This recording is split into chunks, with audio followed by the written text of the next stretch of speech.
दोस्तों, भारत में एक बात अक्सर कही जाती है, जब प्याज महंगा होता है तो सबसे ज्यादा असर आम आदमी की रसोई पर पड़ता है। और अब एक बार फिर प्याज चर्चा में है। सरकार ने किसानों से प्याज खरीदने की कीमत बढ़ा दी है। किसानों के लिए ये राहत की खबर है, लेकिन सवाल ये है कि क्या आने वाले दिनों में आम जनता को महंगा प्याज खरीदना पड़ेगा? आइए समझते हैं सरकार ने क्या फैसला किया है। इससे किसानों को क्या फायदा होगा और इसका असर आपकी जेब पर कितना पड़ सकता है। सबसे पहले खबर को समझ लेते हैं। सरकार की एजेंसियां NAFED और NCCF किसानों से सीधे प्याज खरीदती है।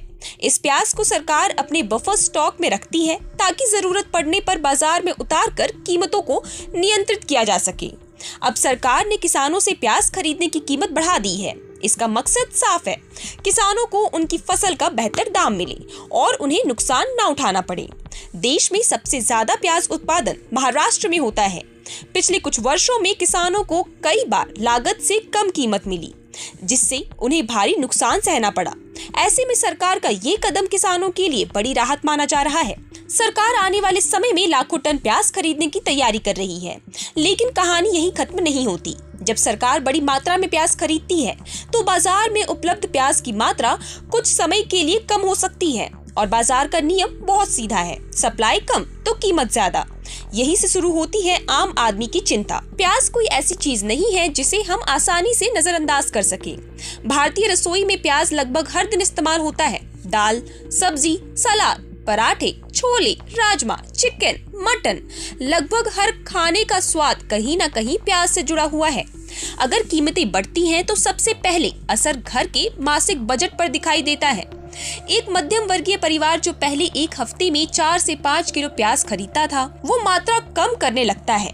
जहां 2 प्याज इस्तेमाल होते थे, वहां 1 प्याज से काम चलाने की कोशिश होती है। अक्सर लोग सोचते हैं कि प्याज महंगा हुआ है तो सिर्फ सब्जी महंगी होगी, लेकिन ऐसा नहीं है। प्याज की कीमत बढ़ने का असर ढाबों, रेस्टोरेंट, स्ट्रीट फूड और छोटे कारोबारियों तक पहुंचता है।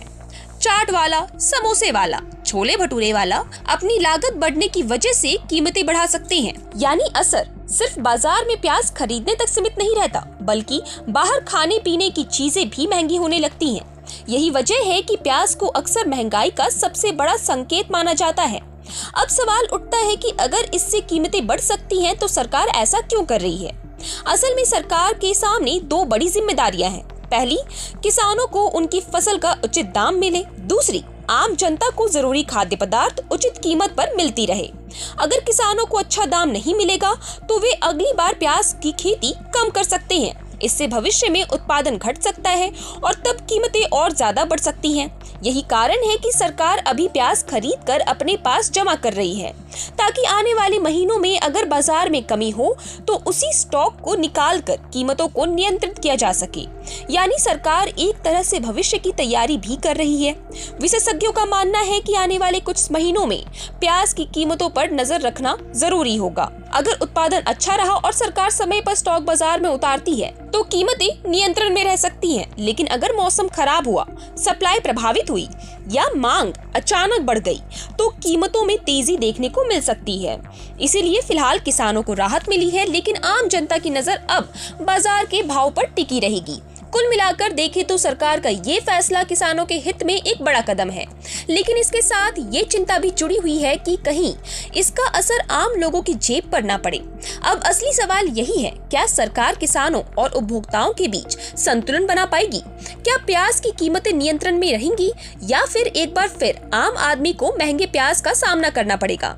आपके शहर में अभी प्याज की भाव क्या है, और अगर कीमत 80 या 100 रुपए किलो तक पहुंचती है, तो आपके घर के बजट पर कितना असर पड़ेगा? अपनी राय हमें कमेंट सेक्शन में जरूर दें और ऐसी अपडेट्स के जुड़े रहे हमारे साथ। आप देख रहे हैं प्रभात खबर।